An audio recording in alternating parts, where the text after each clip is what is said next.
I've been in this relationship since 2010 and we've built a life together with 2 kids. Currently, I'm finishing nursing school and dipping into my savings to keep our family afloat while she isn't working and is frequently dealing with alcohol issues.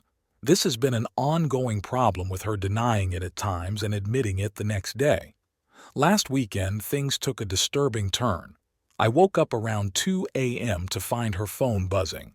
Thinking it was an emergency with her grandparents, I checked it out, only to discover Facebook notifications. She had added an old ex, who was now a felon with serious charges. This guy was charged with violent crimes and had recently come out of jail. They were exchanging hearts and flirtatious messages. I checked further and found a few videos where she was getting pumped by him. I transferred all the videos and screenshots to my phone and walked out of the bedroom. I confronted her in the morning. She started crying and later promised to stop talking to him and delete Facebook account. I was having none of it and told her to leave the house and go live with her parents. She started hyperventilating and collapsed on the floor. I picked her up and dropped her on the bed. I then left for office. In the evening, she begged and asked for forgiveness. I told her that I have not made my mind and will decide later. Fast forward to a recent Friday, she left for a supposed group therapy meeting but returned 4 hours later, drunk and unhelpful with the kids. I checked her phone again and discovered she was still in contact with the ex, making plans for a hotel stay. I confronted her in the middle of the night and things escalated. She tried to gaslight me by saying that I am not man enough and I am lame. She then added by saying that her bad boy has a larger tool than me and he makes her feel full and complete. Only he can make her climax. She then changed the topic and accused me of infidelity, then wished our kids were never born. They are a burden and she would have been better off without them. I was secretly recording all of this. I told her to leave immediately and never look back. She packed some of her belongings and left. The next morning, I discovered money missing from my safe and Mikey's gone. I had to change the locks. I called the cops and soon 2 were on my door. I explained them the situation and they asked if I want to press charges. I did press charges for theft. What's even more disheartening is discovering that she's launched a smear campaign within my group of friends. Thankfully, they've been supportive enough to send me screenshots. Strangely, though, she never asks about the kids or shows any concern for them. I went to my lawyer and explained the whole situation. He suggested to get a restraining order and asked to share the video with the CPS to strengthen my case for child custody. I asked him to start the divorce proceedings. In the evening, I got a call from an unknown number and I answered. It was my wife and her new partner. They called me names and then threatened me of dire consequences if I do not remove the charges. I hung up and called the cops.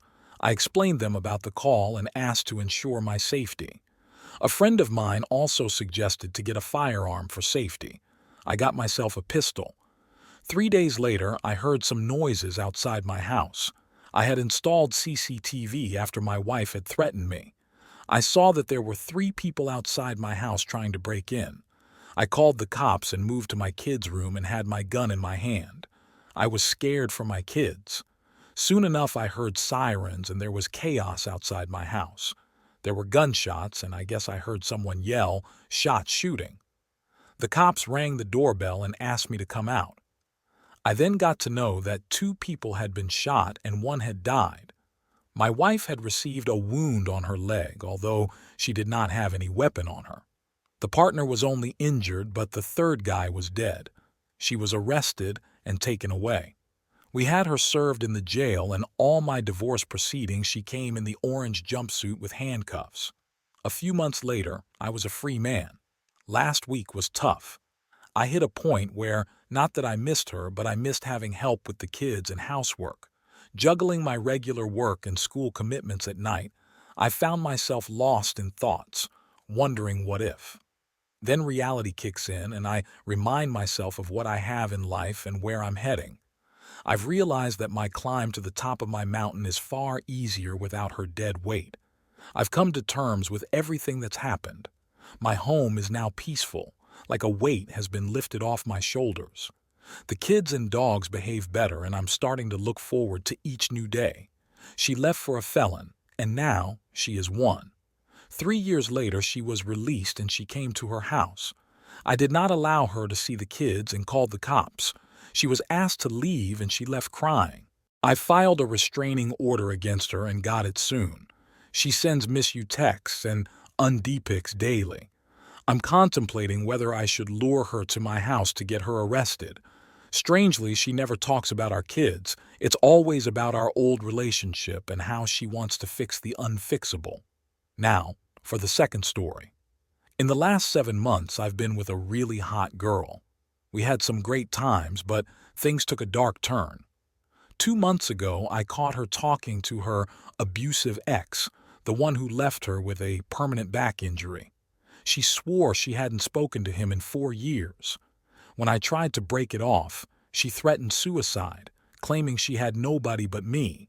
Fearing the worst, I forgave her, but it only made things worse.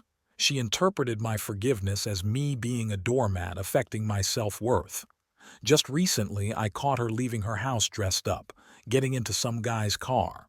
It's clear she's spending the night with him. When I confronted her, she dismissed it, saying she was tired and heading to bed. The trust is shattered, and I'm grappling with the impact on my self-worth. I ignored all the warning signs because she was attractive, convincing myself I couldn't do any better.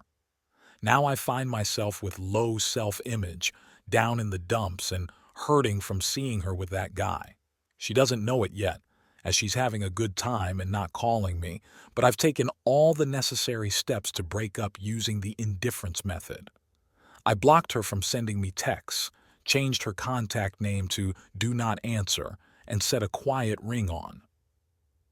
I have 2 months left on my lease, but I'm moving out this week, eager to reclaim my life, rebuild my confidence, and get back into the game with someone else.